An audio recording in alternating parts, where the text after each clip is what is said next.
અને આ વરસાદ ઉત્પાદનમાં થોડીક કમી લાવી શકે અને ખેતરમાં પડેલા પાત્રમાં ઝેરી જીવજંતુઓની શક્યતા રહે. નવરાત્રિની શરૂઆતમાં ક્યાંક વાદળવાળું કે ક્યાંક છાંટા પડવાની શક્યતા રહેશે. તારીખ 24-25 સપ્ટેમ્બરમાં લગભગ દક્ષિણ ગુજરાતના ભાગમાં ક્યાંક ભારે વરસાદી ઝાપટા પડે, મધ્ય ગુજરાતના કેટલાક ભાગમાં ક્યાંક ભારે વરસાદી ઝાપટા પડે, વડોદરાના ભાગોમાં કઈ વરસાદી ઝાપટા રહે, પૂર્વ ગુજરાતના ભાગમાં ક્યાંક ભારે વરસાદી ઝાપટા પડવાની શક્યતા રહેશે. અને હવે એન્ટી સાયક્લોન બનવાની શક્યતા રહેશે ધીરે ધીરે રાજસ્થાનના ભાગોમાં અને રાજ્યના ભિન્ન ભાગોમાં પણ ક્યાંક ગાજવીજ સાથે વરસાદી ઝાપટા પડવાની શક્યતા રહે છે.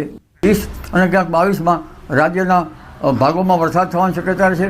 દક્ષિણ ગુજરાતના કેટલાક ભાગમાં ભારે વરસાદ થવાની શક્યતા રહેશે. કોઈ ભાગમાં લગભગ 2 ઇંચ 3 ઇંચ કે 4 ઇંચ જેવો વરસાદ થવાની શક્યતા રહેશે. વડોદરાના ભાગોમાં, મધ્ય ગુજરાતના ભાગોમાં પણ વરસાદ થવાની શક્યતા રહેશે. પૂર્વ ગુજરાતના ભાગોમાં ક્યાંક ભારે વરસાદી ઝાપટા પડે. ઉત્તર ગુજરાત, મહેસાણા, પાટણ સમી, હારીજ ઉપરાંત બનાસકાંઠા અને અરવલ્લી, સાબરકાંઠા, પંચમહાલ વગેરે ભાગોમાં વરસાદની ઝાપટા પડવાની શક્યતા રહે.